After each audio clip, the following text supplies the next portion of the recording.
Welcome to TG five news. ముందుగా headlines చూద్దాం. అజారుద్దీన్కు మంత్రి పదవి ఇస్తే కిషన్ రెడ్డికి వచ్చిన ఇబ్బంది ఏంటి?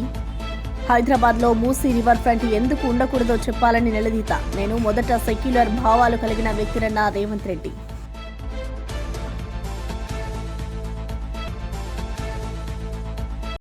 ప్రధాని నరేంద్ర మోదీని కలిసిన ప్రపంచ కప్ గెలిచిన మహిళా క్రికెట్ జట్టు సభ్యులకు తన నివాసంలో ఆతిథ్యమిచ్చిన ప్రధానమంత్రి. భారత జట్టు అద్భుతమైన పునరాగమనం చేసిందని ప్రశంస. నమో అని సంతకం చేసిన జెర్సీ ప్రధానికి బహుకరణ. మేమెందుకు భయపడతామన్న కేటీఆర్ ఎలాంటి తప్పు చేయలేదని, అందుకే భయపడేదే లేదని వెల్లడి. కాంగ్రెస్ రాష్ట్రాల ఎన్నికలకు తెలంగాణ నుంచి డబ్బులు వెళ్తున్నాయని వ్యాఖ్య.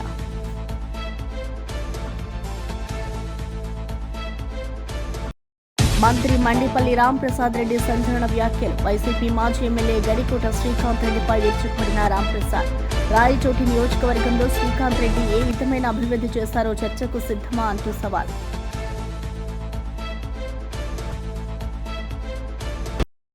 తుఫాను నష్టం, అవనిగడ్డ నియోజకవర్గ అభివృద్ధిపై డిప్యూటీ సీఎం పవన్ కళ్యాణ్ దిశానిర్దేశం. కృష్ణా నదిపై హై లెవెల్ వంతెనతో దీవుల్లోని గ్రామాలు అనుసంధానం. రాష్ట్ర ప్రభుత్వ నిధులతో పాటు శాసకీయ పథకం నిధుల మంజూరుకు నిర్ణయం. జూబ్లీహిల్స్ లో కాంగ్రెస్ అభ్యర్థి నవీన్ యాదవ్ కి మద్దతుగా నిర్వహించిన ప్రచారంలో సీఎం రేవంత్ రెడ్డి బీజేపీపై తీవ్రస్థాయిలో విమర్శలు గుప్పించారు. అజారుద్దీన్ కు మంత్రి పదవి ఇస్తే కిషన్ రెడ్డికి ఇబ్బంది ఏంటని ప్రశ్నించారు. బీఆర్ఎస్ పేరుతో బీజేపీ ఓట్లు అడుగుతోందని ఆరోపించారు. నియోజకవర్గంలో 400 కోట్లతో అభివృద్ధి పనులు కొనసాగుతున్నాయని తెలిపారు. మూసీ రివర్ ఫ్రంట్ ప్రాజెక్టుపై కిషన్ రెడ్డి ఎందుకు మౌనం వహిస్తున్నారని నిలదీశారు. తాను సెక్యులర్ భావాలు కలిగిన వ్యక్తినని, మైనారిటీల మద్దతుతోనే 3 సార్లు గెలిచానని తెలిపారు. కాంగ్రెస్ ప్రభుత్వం మైనార్టీలకు ఎలాంటి ఇబ్బందులు రాకుండా పాలన కొనసాగిస్తుందని అన్నారు. మోదీ, కేసీఆర్ ఇద్దరూ ముస్లింలను మోసం చేస్తున్నారని విమర్శించారు. కేటీఆర్ సవాళ్లు విసరడం, తర్వాత పారిపోవడమే అలవాటని రేవంత్ వ్యాఖ్యానించారు. किशन रेड्डी साहब ने दरखास्त रखे गवर्नर साहब को, भाई अजहरुद्दीन को मंत्री नहीं बना देना, आप वक्त नहीं देना. मैं पूछना चाहता हूं शेखपेट से किशन रेड्डी साहब को, आपके बाप का जागीर जायदाद हम नहीं मांगा. हमने गुजरात नरेंद्र मोदी जी का जमीन जायदाद हम नहीं मांगा. तेलंगाना रियासत में जो हमारे मुसलमान भाइयों का हिस्सा, जो मंत्रिमंडल में उनका हिस्सा, मोहम्मद अजहरुद्दीन को हम मंत्री बनाए. आप नहीं, मोदी जी नहीं, अमित शाह नहीं, सब आके खड़ा रहे तो भी हम लोग मोहम्मद अजहरुद्दीन को मंत्री बनाया. मंत्री बना के माइनॉरिटी के हिस्से माइनॉरिटी को दे दिए. भाई कल मैं रहमत नगर में भाषण दे रहे थे. मैं बोलने का मतलब, मुसलमान का मतलब कांग्रेस, कांग्रेस का मतलब मुसलमान. आज कांग्रेस की ताकत,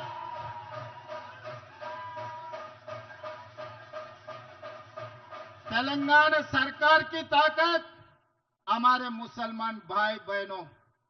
ये तेलंगाना सरकार के 2 आंखें, मुसलमान और हिंदू, हम ये दोनों के बीच में कभी फर्क नहीं देखा.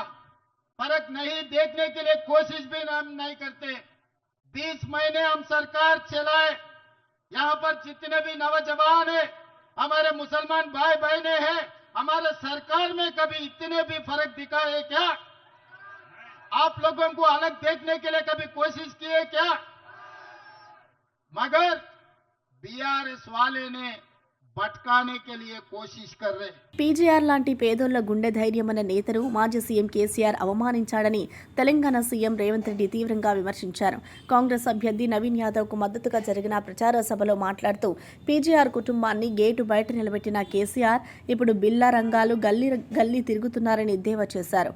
తెలంగాణలో పేదల హక్కుల కోసం పోరాడిన పీజీఆర్ను నిర్లక్ష్యం చేసిన కేసీఆర్ పాలనలో ఎవరికీ గౌరవం లేదని అన్నారు. కాంగ్రెస్ ప్రభుత్వం పేదల మనసు గెలిచిందని, ప్రజల ఆశలు నెరవేర్చే దిశగా ముందుకు వెళ్తుందని రేవంత్ వ్యాఖ్యానించారు. గుడిసేసుకొని ఒక గూడు కట్టుకోవడానికి, వాళ్ళ గుండెల్లో ఒక ధైర్యాన్ని నింపడానికి పీజేఆర్ అనే ఒక టైగర్ ఈ హైదరాబాద్ నగరంలో ఉండేవాడు.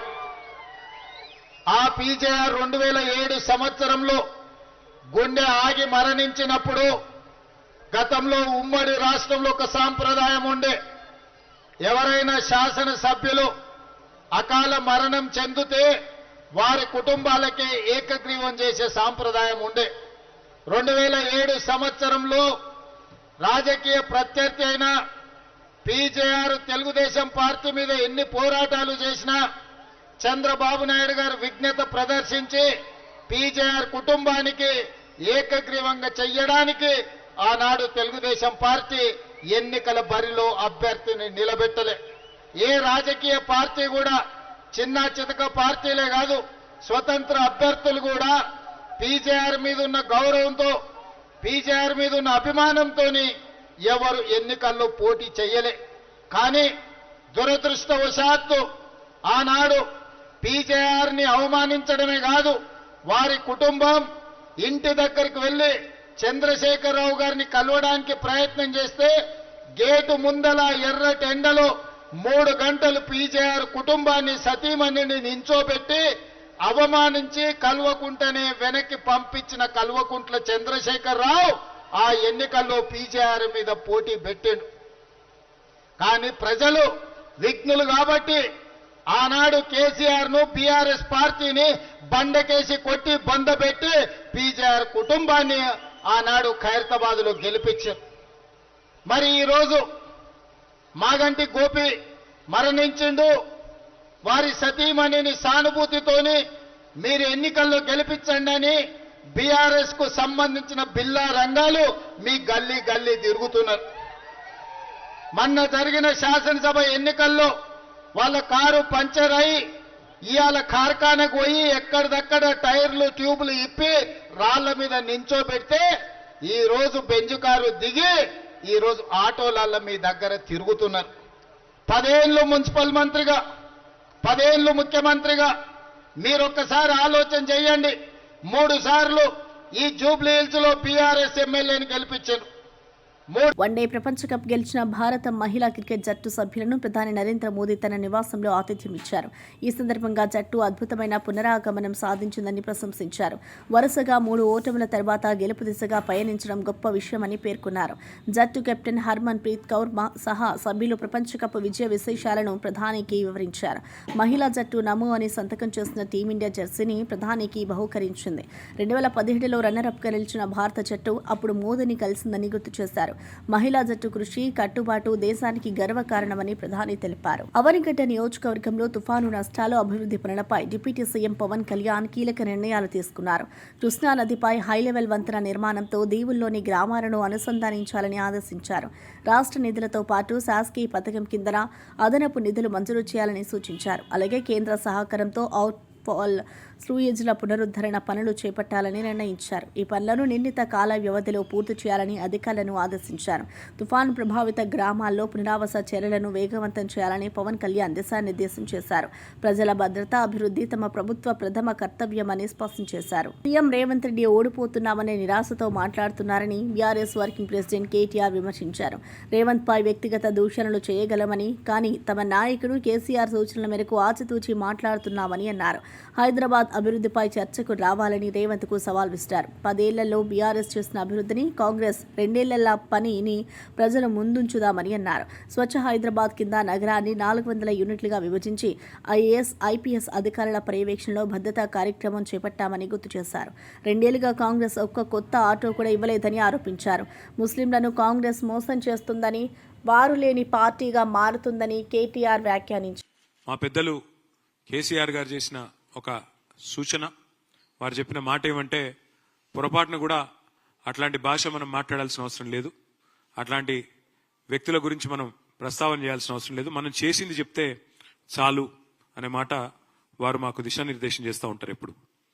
నేను అందుకే రేవంత్ రెడ్డి గారు నేను అడుగుతా ఉన్నా సూటిగా, నువ్వు నన్ను బూతులు తిట్టినా, నువ్వు నన్ను వ్యక్తిగతంగా తూలనాడినా, మీరున్నది ముఖ్యమంత్రి పదవిలో కాబట్టి నేను మిమ్మల్ని గౌరవంగానే మాట్లాడుతా ఉన్నా. రేవంత్ రెడ్డి గారిని నేను సూటిగా అడుగుతా ఉన్నా, హైదరాబాద్ అభివృద్ధికి గత 10 ఏళ్లలో బీఆర్ఎస్ ఏం చేసిందో, గత 2 ఏళ్లలో నీ ప్రభుత్వం ఏం చేసిందో చర్చకు మీరు సిద్ధమా అని నేను అడుగుతా ఉన్నా.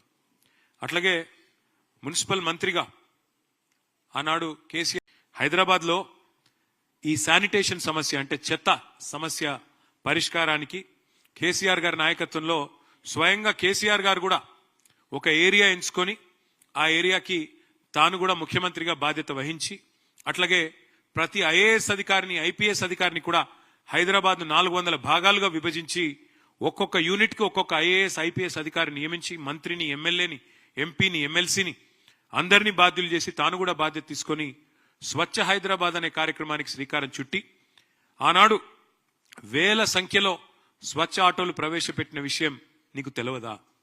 నీ ప్రభుత్వం వచ్చినాక ఈ 2 ఏళ్లలో ఒక్కటంటే ఒకటి కొత్త ఆటో కనీసం ప్రవేశపెట్టినవా చెప్పగలుగుతావా? కేసీఆర్ గారి ప్రభుత్వంలో ఆనాడు 3000 మెట్రిక్ టన్నులు పర్ డే చెత్త సేకరణ చేస్తే మేము వచ్చినాడు తర్వాత మేము పెంచిన ఈ ఎఫిషియెంట్ కార్యక్రమం వల్ల అది 7,500 మెట్రిక్ టన్నుల సామర్థ్యానికి పెరిగింది. ప్రతిరోజు చెత్త కలెక్షన్ 3,000 నుంచి 7,500 టన్నులకు పెంచింది కేసీఆర్ ప్రభుత్వమా కాదా? అసలు నీ ప్రభుత్వం వచ్చినాక నువ్వు శానిటేషన్ మీద చేసింది ఏంది చెప్పే సత్తా నీకుందా అని అడుగుతా ఉన్నా. అట్లాగే మా ప్రభుత్వం ఉన్నప్పుడు కేసీఆర్ గారి నాయకత్వంలో స్వచ్ఛ సర్వేక్షణ అని కేంద్ర ప్రభుత్వం ఒక పథకం చేస్తుంది, ఒక సర్వే చేస్తుంది. స్వచ్ఛ సర్వేక్షణలో మా మున్సిపల్ డిపార్ట్మెంట్ ఆనాడు 34 అవార్డులు సాధించింది. బెస్ట్ మెట్రోగా హైదరాబాద్ అవార్డులు సాధించింది. 5 ఏళ్ల పాటు వరుసగా best quality of living in India ఉన్న నగరం ఏంది అని మెర్సర్ అనే సంస్థ సర్వే చేస్తే నంబర్ 1 సిటీగా హైదరాబాద్ వచ్చింది. ఈ అన్ని విషయాల్లో చర్చకు నువ్వు సిద్ధమా నేను అడుగుతా ఉన్నా. వైసీపీ మాజీ ఎమ్మెల్యే గడికోట శ్రీకాంత్ రెడ్డిపై మంత్రి మండిపల్లి రాంప్రసాద్ రెడ్డి తీవ్ర స్థాయిలో విరుచుకుపడ్డారు. రాయచోటి నియోజకవర్గంలో శ్రీకాంత్ ఏ అభివృద్ధి చేశారో ప్రజల ముందు వచ్చి చెప్పాలని సవాల్ విసిరారు.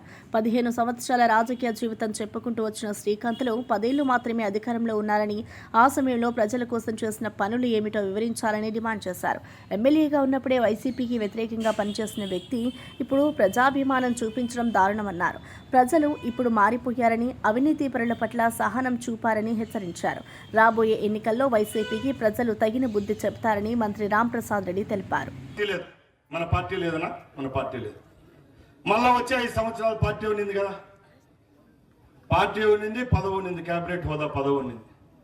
అప్పుడైనా జగన్మోహన్ రెడ్డి హయాంలో రాయచోటి నియోజకవర్గానికి ఏం చేశారని అడుగుతున్నా. రండి, చర్చకు రండి. ఏ విధమైన అభివృద్ధి రాయచోటి నియోజకవర్గాల్లో జరిగినాయి? నేనున్నా, నువ్వున్నా, ఇంకోడున్నా కొన్ని అభివృద్ధి కార్యక్రమాలు అనేది మనం ఇంట్లో పనుకునే జరుగుతూ ఉంటాయి. నిజమా కదా? మొగుడు చచ్చిపోయినా కూడా పిల్లం ఎట్టోట పెంచింతైనా బతుకుతుంది. నువ్వు లేకపోయినా, ఇంకో ఆయన లేకపోయినా 5 ఏళ్లలో పనులు జరిగింటాయి. అవన్నీ నీ లెక్కలు వేసుకుంటే మేము ఒప్పుకోం, అవన్నీ ఒప్పుకోం. ఇప్పుడు ప్రభుత్వాలు ఉన్నాయి, పింఛన్లు ఇచ్చాయి, అందరూ బతకచ్చు. నీవు విప్పుగా ఉన్న కాలంలో చీఫ్ విప్పుగా ఉన్నావు, అది కూడా మంత్రి హోదానే. ఆ 5 సంవత్సరాలు ఏం చేసినావు? మీ ఊర్లో గజేంద్ర రెడ్డికి 13 ఎకరాలు రాసేవాడు అభివృద్ధి అని అడుగుతున్నా. దిన్నపాడులో ఉండేవానికి నీ చెంచాకు నువ్వు 13 ఎకరాల భూమి కలెక్టర్ ఆఫీస్ కట్టాలనుకుంటే భూమి రాసిచ్చినావు. కన్నులు అట్టపోయి మళ్ళీ ఎన్నిక గవర్నమెంట్ తీసుకునింది. ఇదే అభివృద్ధి అని అడుగుతున్నా. ఏం చేసినావు అభివృద్ధి? అన్నమయ్య జిల్లాలో ఫ్రీ హోల్డ్ చేశారు. నువ్వు పెద్దిరెడ్డి రామచంద్రారెడ్డి కలుసుకొని గవర్నమెంట్ భూములన్నీ ఫ్రీ హోల్డ్ చేసుకొని రాత్రికి రాత్రి బీదోళ్ల భూములన్నీ మీ పేర్లు తెక్కించుకున్నారు లేదా అని అడుగుతున్నా. వీరభద్ర స్వామి గుడిలో వచ్చి ప్రమాణం చేయండి. సుమారు 500 మంది నాయకుల పేర్లతో భూములు 5 సంవత్సరాల్లో ఎక్కినాయా లేదని అడుగుతున్నా. తెలంగాణ ప్రభుత్వం ప్రజల సంక్షేమం కోసం అంకిత భావంతో పనిచేస్తుందని డిప్యూటీ సీఎం భట్టి విక్రమార్క అన్నారు. రోడ్ల నిర్మాణ పనులను వేగవంతం చేయాలని సంబంధిత శాఖాధికారులకు ఆదేశాలు జారీ చేశారు. 2 లైన్ 4 లైన్ రోడ్ల ప్రాజెక్టులు పూర్తి దశకు చేరాయని, మరికొన్ని ప్రాంతాల్లో పనులు వేగంగా సాగుతున్నాయని తెలిపారు. ముఖ్యమంత్రి రేవంత్ రెడ్డి ఎప్పటికప్పుడు అభివృద్ధి పనులను పర్యవేక్షిస్తూ ప్రజలకు మేలు కలిగించే చర్యలు తీసుకుంటున్నారని అన్నారు. రవాణా సదుపాయాలు మెరుగుపడితే ప్రాంతీయ ఆర్థిక అభివృద్ధి వేగమవుతుందని భట్టి తెలిపారు. ప్రతి గ్రామానికి మెరుగైన కనెక్టివిటీ, ప్రతి పౌరుడికి సౌకర్యం కల్పించడం ప్రభుత్వ లక్ష్యమని స్పష్టం చేశారు. గౌరవ ముఖ్యమంత్రి గారు అట్లాగే కేబినెట్ ఈ ప్రాంతానికి సంబంధించినటువంటి మహేందర్ రెడ్డి గారు, అట్లాగే మన రామ్మోహన్ రెడ్డి గారు, ఈ ప్రాంతానికి సంబంధించిన స్పీకర్, ఈ జిల్లాకు సంబంధించినటువంటి ప్రసాద్ కుమార్ గారు ముఖ్యమంత్రి గారితో మాట్లాడి దీనిపైన ప్రత్యేక దృష్టి సారించి NG2లో ఉన్నటువంటి ఆ కేసుని అక్కడ కొట్లాడి ఒప్పించి నొప్పి లేకుండా దాన్ని ఎన్జిటి కేసుని మొన్న 30వ తారీఖు నాడు తొలగించేటువంటి చర్యలు తీసుకోవటమే కాదు, తొలగించిన మరుక్షణం నుంచి ఒక్క నిమిషం కూడా ఆలస్యం చేయకుండా ఇక్కడికి వచ్చి కొబ్బరికాయ కొట్టి పనులు మొదలు పెట్టించినటువంటి చరిత్ర. అంటే ఒక్క నిమిషం ఆలస్యమైనా ఈ ప్రాంత అభివృద్ధికి నష్టం జరుగుతుందనేటువంటి ఆలోచనతో తపనతో పనిచేస్తున్నటువంటి వ్యవస్థ మీ అందరికీ గుర్తు చేయాలనేటువంటి ఆలోచనతోనే నేను ఈ విషయాలు చెప్తా ఉన్నాను. మిత్రులారా, ఈరోజు రాష్ట్ర ప్రభుత్వం ప్రజల కోసం పనిచేసేటువంటి ప్రభుత్వం. ఈరోజు 4 లైన్ రోడ్డు వాడివాడిగా అతి త్వరలో పూర్తి చేసే కార్యక్రమాన్ని ముఖ్యమంత్రి గారు దగ్గరుండి పర్యవేక్షణ చేస్తూ, అట్లాగే R&D మంత్రి గారు దగ్గరుండి పర్యవేక్షణ చేస్తూ ఈ ప్రాంత అభివృద్ధి కోసం ఈ ప్రాంత శాసనసభ్యుడు రామ్మోహన్ రెడ్డి గారు మిగతా మిత్రులందరూ కోరిక మేరకు వడివడిగా చేసే కార్యక్రమంతో పాటు అనేక సంక్షేమ కార్యక్రమాలు కూడా ఈ ప్రాంతంలో చేపడతా ఉన్నాం. ఈరోజు విద్యుత్ శాఖకు సంబంధించినటువంటి సమాచారం తీసుకుంటే కేవలం ఈ జిల్లాకు సంబంధించి నేను కొన్ని విషయాలు మీ దృష్టికి తీసుకొని రాదలుచుకున్నాను.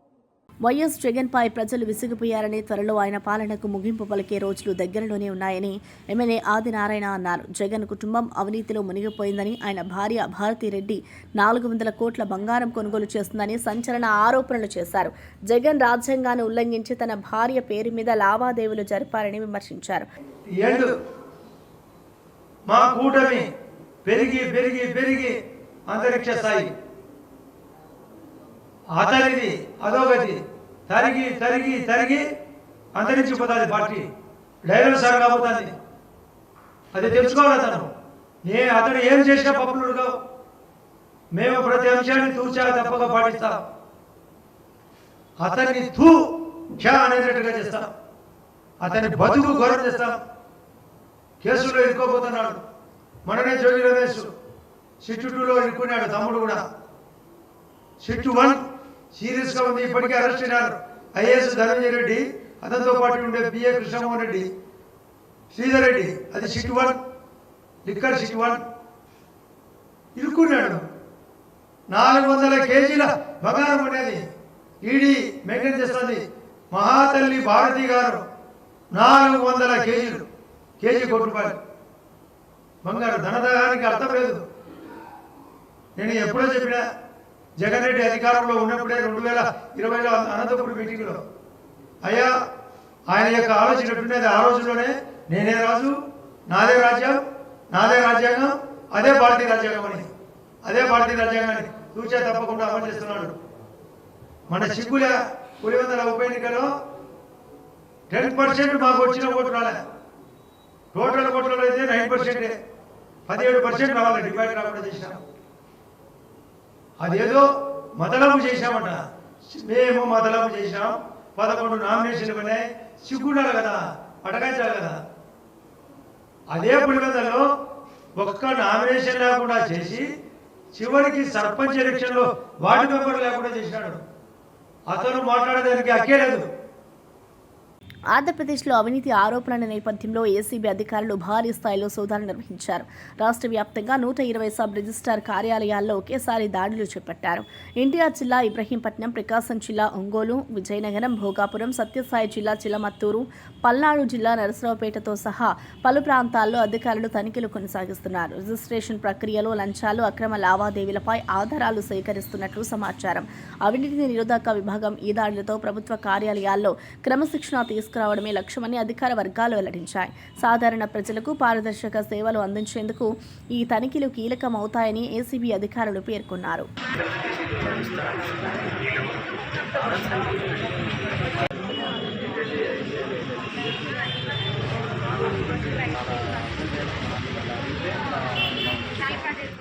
నా పేరు బి రమేష్ బాబు, ఒంగోలు ఏసీబీ సిఐనండి.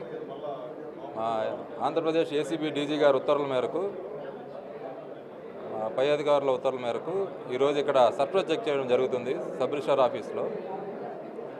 ఇప్పుడు రికార్డులు ప్లస్ వాళ్ళ దగ్గర ఉన్న డబ్బులు ఇవన్నీ చెక్ చేస్తున్నాం, వెరిఫై చేస్తున్నాము. కింద పైనుంచి ఎవరో కిందకి ఒక 30,000 రూపాయలు విసిరేయడం జరిగింది. అవి కూడా రికవర్ చేశాము. మధ్యవర్తుల సమక్షంలో ఇవన్నీ జరుగుతూ ఉంటాయి. వెరిఫై చేస్తున్నాం, చెక్ చేస్తున్నాం. ఇంకా అంటే వాళ్ళ దగ్గర కొంతమంది దగ్గర డబ్బులు దొరికినాయి, అవి వాళ్ళు అకౌంట్లో మెన్షన్ చేశారా లేదా అవన్నీ చూస్తున్నాం. కొంతమంది సబ్ రిజిస్టర్లు కూడా లంచాలు తీసుకుంటున్నారని చెప్పి ప్రజలు అంటున్నారు. అది ఎవరు ఇచ్చినా కంప్లైంట్ ఇచ్చినా ఇప్పుడే తీసుకొని కేసు కడతాం వాళ్ళ మీద. ఇప్పుడు ఇక్కడే ఓపెన్గానే అడిగాం వాళ్ళని, ఎవరు ముందుకు రాలేదు. ఎవరిచ్చినా కంప్లైంట్ ఇచ్చినా వాళ్ళ మీద కేసు కడతాం, రిజిస్టర్ చేస్తాం. సీఎం రేవంత్ రెడ్డి ముస్లింలపై చేసిన వ్యాఖ్యలకు వెంటనే క్షమాపణలు చెప్పాలని బీఆర్ఎస్ ముస్లిం నేతలు డిమాండ్ చేశారు. లేకపోతే జూబ్లీహిల్స్ నియోజకవర్గంలో కాంగ్రెస్ ముస్లిం నేతలను తిరగనివ్వమని హెచ్చరించారు. ఈ ప్రభుత్వం ముస్లింల వ్యవహారాలను మూసివేస్తుందని ఆరోపించారు. రహమత్ నగర్లో కార్పొరేటర్ షఫీ హోటల్ సీజ్ ఘటనను ఉదాహరిస్తూ షఫీ ముస్లిం కాదా అని ప్రశ్నించారు. ముస్లింలు కాంగ్రెస్ ఉన్నందుకే ఉన్నారని రేవంత్ అన్న మాట అవమానకరమైంది అని విమర్శించారు. జూబ్లీహిల్స్లో ముస్లిం వ్యాపారులపై జరిగిన అన్యాయాలపై బీఆర్ఎస్ నేతలు తీవ్రంగా స్పందించారు. ప్రజాస్వామ్య విలువలను కాపాడేందుకు ముస్లిం సమాజం రేవంత్ వ్యాఖ్యలను తీవ్రంగా ఖండించిందని పేర్కొన్నారు. ब्लॉक करा दिए, क्या समझ साहब मुसलमान नहीं है? जब आप बोल रहे हैं कि कांग्रेस से ही मुसलमान है, तो क्या समझ साहब आपको मुसलमान नहीं दिख रहे? और हमारे भाई शफी भाई है जो रहमत नगर के कारपोरेटर थे, आप उनकी होटल सीज कर दिए, क्या शफी साहब मुसलमान नहीं है? मैं एक एक चीज़ अगर आपको मैं बोलता गया, बताता गया, और आप देख सकते हैं कि हमारे भाई है जो सो उनकी जो सो बिल्डिंग आप जो सो तोड़ रहे हैं, क्या ये हमारा कलमागो भाई नहीं है जिसकी आप बिल्डिंग आप तोड़ते जा रहे हैं और ये बोल रहे हैं कि मुसलमानों से जो सो कांग्रेस से मुसलमान है आप बोलते जा रहे हैं? मैं सीएम साहब रेवंत रेड्डी साहब आपको मैं खुलेआम तौर पे ये बोल रहा हूँ, ऐलान कर रहा हूँ, हमारे पूरे मुसलमानों के तरफ से, खासकर बीआरएस पार्टी के मुसलमानों के तरफ से बोल रहा हूँ, और जितने हमारे मुसलमान भाई कलमागो भाई उनके तरफ से कह रहा हूँ, आप मुसलमानों से माफ़ी मांगिए, वरना कोई मुसलमान को हम कांग्रेस के कोई मुसलमान को हम फिरने नहीं देंगे। इतनी भी क्या आप लोगों को अपनी जो सो क़यादत पे ये हो गई है कि आप जो सो एक सीएम आपका ठहर के बोल रहा है कि जो सो मुसलमानों कांग्रेस से मुसलमान है करके लानत आना चाहिए ऐसे मुसलमानों पे, ऐसे कैबिनेट मिनिस्टर पे, ऐसे एमएलसी पे, और ख़ासकर उनके जो मुशीर है शब्बीर अली साहब, आप अपने पूरे मुसलमानों को लेकर जाइए, उनसे माफ़ी मंगाइए, वरना आप इस्तीफ़ा दीजिए, वरना जुबलील्स बोल के नहीं कहीं भी आपको पूरे तेलंगाना में हम बीआरएस के मुसलमान आपको फिरने नहीं देंगे. సింహాచలం వరాహ పుష్కరిణి వద్ద కార్తీక పౌర్ణమి సందర్భంగా ఘనంగా పుణ్యానది హారతి కార్యక్రమం జరిగింది. సాయంత్రం నుండి వేలాది మంది భక్తులు పుష్కరిణి వద్దకు చేరుకుని దీపాలను వెలిగించి నీటిలో వదిలారు. ఘనంగా నిర్వహించిన హారతిలో భక్తి శోభ వెల్లివిరిసింది. ఈ సందర్భంగా స్నానాచార్యులు గోపాలాచార్యులు మాట్లాడుతూ నీటిని వృధా చేయవద్దని, గంగను పవిత్రంగా కాపాడాలని సూచించారు. సింహాచలం ఆలయ అధికారులు ప్రత్యేక ఏర్పాట్లు చేయడంతో కార్యక్రమం శాంతియుతంగా జరిగింది. పుష్కరిణి పరిసరాలు భక్తులతో కిటకిటలాడగా దీపాల కాంతులతో పరిసరాలు ప్రకాశించాయి. భక్తులు శివ విష్ణు నామస్మరణలో తరచి భక్తులు భావంతో పుణ్యస్నానాలు ఆచరించారు.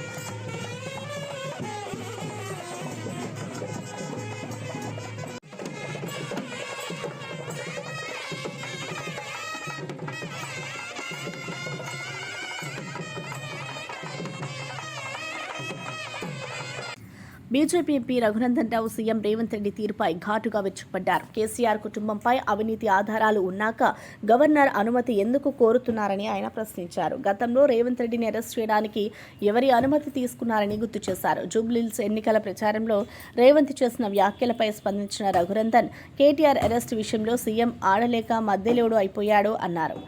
కేటీఆర్ను అరెస్టు చేయకూడదని ఏఐసీసీ పెద్దలు సూచించడంతోనే ఆలస్యం చేస్తున్నారని ఆరోపించారు. కేటీఆర్ను ముందుగా రిమాండ్ చేసి కోర్టులో సాక్ష్యాలు సమర్పించాలి అని డిమాండ్ చేశారు. రేవంత్ రెడ్డి ప్రజలను మభ్యపెట్టే ప్రయత్నం చేస్తున్నారని తీవ్రంగా విమర్శించారు. అన్ని మాట్లాడిన తర్వాత అధికారంలోకి వచ్చిన తర్వాత ఈరోజు పనిచేయమంటే మీరు చెప్పిన టెలిఫోన్ ట్యాపింగ్లో ఏం జరుగుతుందో చూసినాం. రోజుకో సీరియల్ నడిపిరు 3 నెలలు టెలిఫోన్ ట్యాపింగ్లో, వీళ్ళని తెస్తాం వాళ్ళని తెస్తాం, ఇక అరెస్ట్ చేస్తాం, రేప్ చేస్తాం, ఎల్లుండి ప్రభాకర్ రావుని చేస్తాం, అవతల ఎల్లుండి కేసీఆర్ని చేస్తామని ఊకదంపుడు ఉపన్యాసాలు ఇచ్చిర్రు తప్ప ఏం కాలేదు. అదేంటి అంటే ప్రభాకర్ రావు సుప్రీంకోర్టుకు పోయింది కాబట్టి ఏం చేస్తలేమో అంటారు. సుప్రీంకోర్టుకు పోయినటువంటి అనేక మంది ముద్దాయిల్ని ఇతర కేసులలో అరెస్ట్ చేసి తర్వాత పీటీ వారెంట్ కింద టెలిఫోన్ ట్యాపింగ్లో రిమాండ్ చేసింది ప్రభుత్వం. నిజంగా ప్రభుత్వానికి చిత్తశుద్ధి ఉంటే అధికారంలోకి వచ్చిన 22 నెలలు ఎందుకు టైం పాస్ చేసిరో ఒకసారి రేవంత్ రెడ్డి గారు చెప్పాలి. ఎవరు వద్దంటే ఆగిరు మీరు? మీ రాహుల్ గాంధీ గారు, మీ ఏఐసిసి నాయకత్వం సూచనల మేరకే టీఆర్ఎస్ పార్టీని మీరు అరెస్ట్ చేయలేదు, టీఆర్ఎస్ పార్టీ పెద్దల్ని మీరు అరెస్ట్ చేయలేదు తప్ప అక్కడ వేరే కారణాలు లేవు. ఎంత సిల్లిగా మాట్లాడతారు ముఖ్యమంత్రి గారు అంటే వారి స్థాయికి అది తగదు అని నేను చాలా స్పష్టంగా చెప్పదలుచుకున్నాను.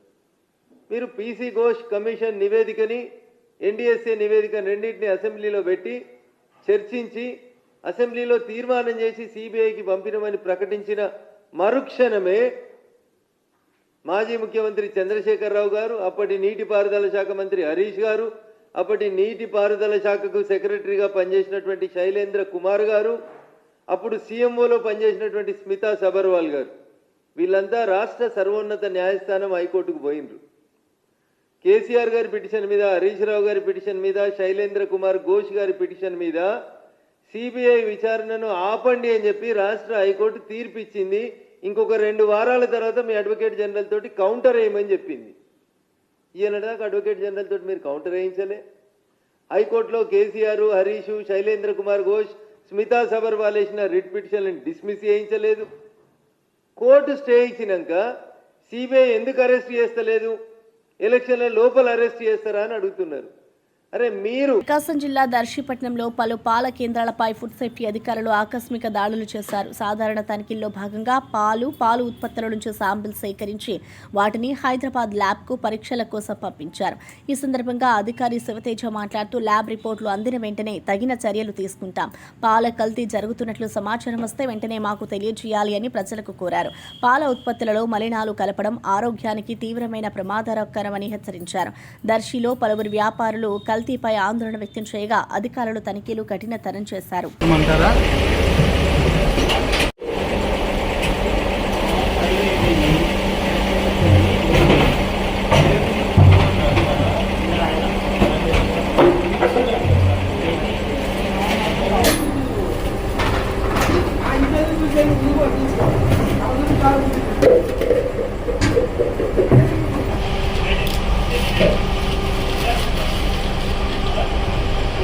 డిప్యూటీ సీఎం పవన్ కళ్యాణ్ ఫ్లెమింగోలకు శాశ్వత నివాసం కల్పించాలన్న ప్రకటనపై వైఎస్ఆర్సీపీ నేత భూమన కరుణాకర్ రెడ్డి చమత్కారంగా స్పందించారు. ఆయన మాట్లాడుతూ పులికాట్ సరస్సులో పక్షులకు నివాసం కల్పించడం అభినందనీయం.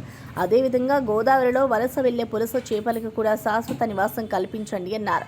పవన్ పేరులోనే పవనం, కళ్యాణం రెండూ ఉన్నాయని వ్యాఖ్యానిస్తూ ఆయనను ప్రకృతి పరిరక్షకుడుగా అభినందించారు. కళ్యాణము రెండూ ఉన్నాయి. అంత గొప్ప పేరు, సార్థక నామధేయులు వారు. పవన్ కళ్యాణ్ గారు, మీరు ఎక్కడో సైబీరియా నుంచి వందల వేల సంవత్సరాలుగా పులికాట్ సరస్సుకు వచ్చేటువంటి ఆ ఫ్లెమింగో పక్షులకు మళ్ళీ తిరిగి సైబీరియాకు పోనివ్వకుండా ఆంధ్రప్రదేశ్లో ఎకో టూరిజాన్ని డెవలప్ చేయటం కోసమని ఆ పక్షులని శాశ్వతంగా ఇక్కడే ఉంచేంతగా మీ ఆలోచనల్ని నేను మనస్ఫూర్తిగా అభినందిస్తున్నా. ఈ సందర్భంగా మీకు నా ప్రత్యేకమైనటువంటి విన్నపం కూడా ఒకటి చేస్తున్నా.